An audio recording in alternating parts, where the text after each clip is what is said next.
Niềng thở ha. Phần nào bạn cho cả lỗ lươn. Mùi tiết rồi. Ôi lương chẳng. Nó mới sờ bò chẳng. Ok sờ bò.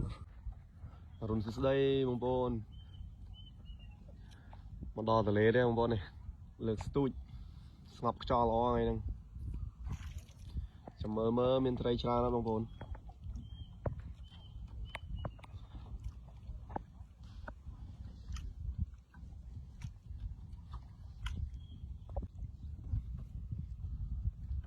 Tụi page Việt. Khả năng tập làm stô mà.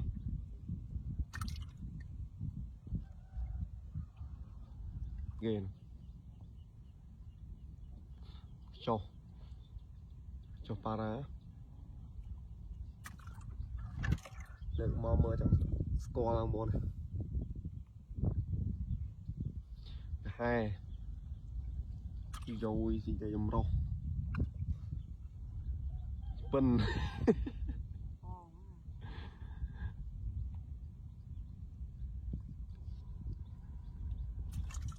Mà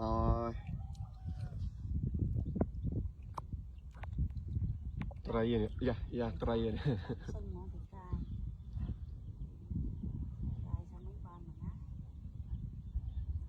Sao mấy nấu nó có gì à?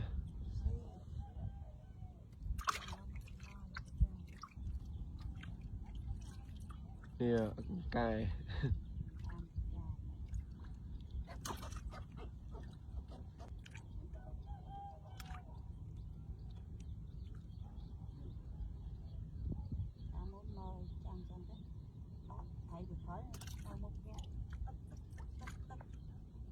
Mò thì anh ấy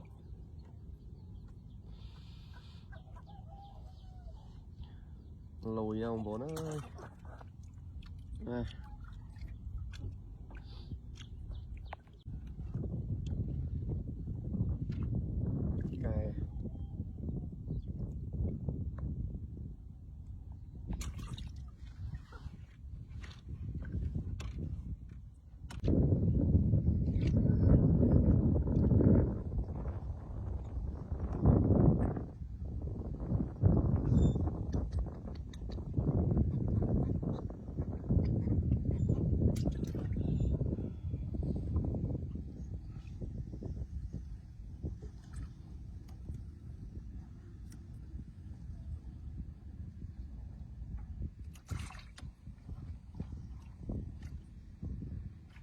Cài.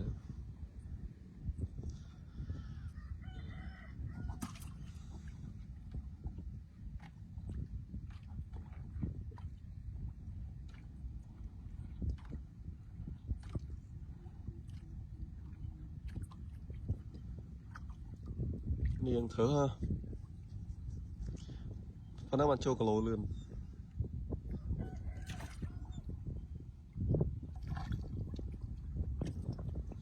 Mùi tiết rồi.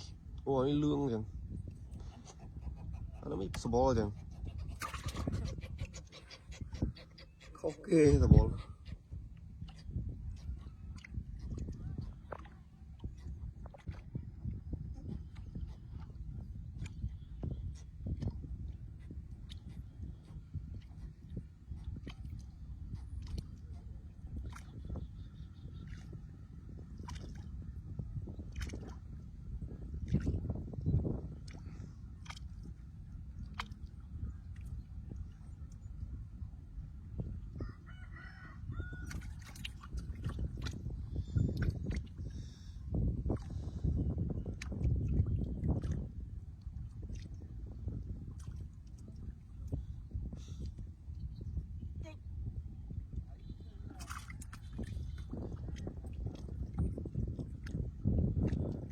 Mà cát chẳng hay bố mà cát bây giờ thấy là toàn trâu luôn.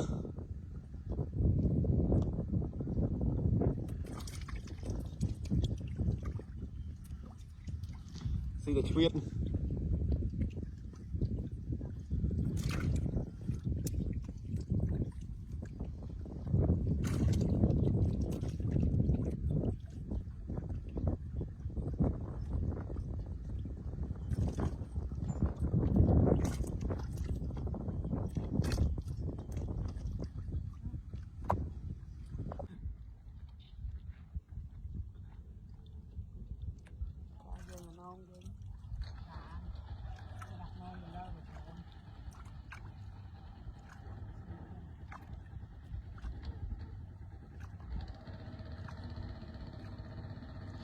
sợ biết thầy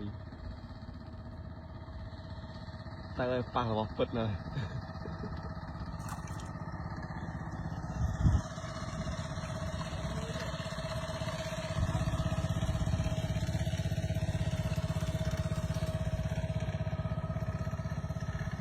biết xí sang có phe đấy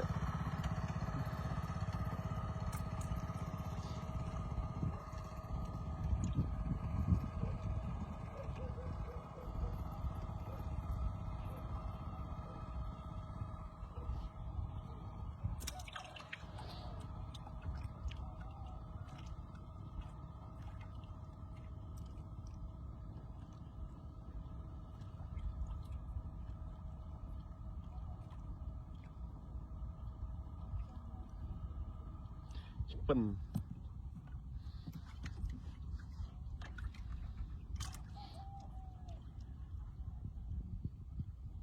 chồng sập tận bong nâng chắc văn nuôi ọ lươn vậy thoát thoát đấy đó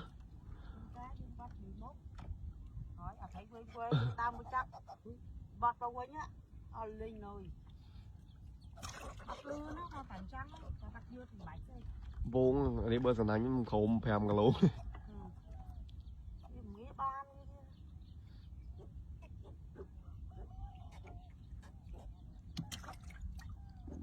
bò này mò tiết đây nè nó một con tray vậy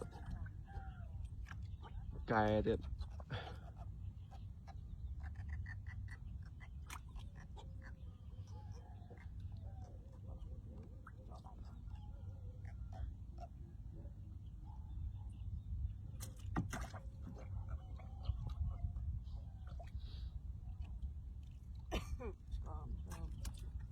khá đang ở hai pông oi ra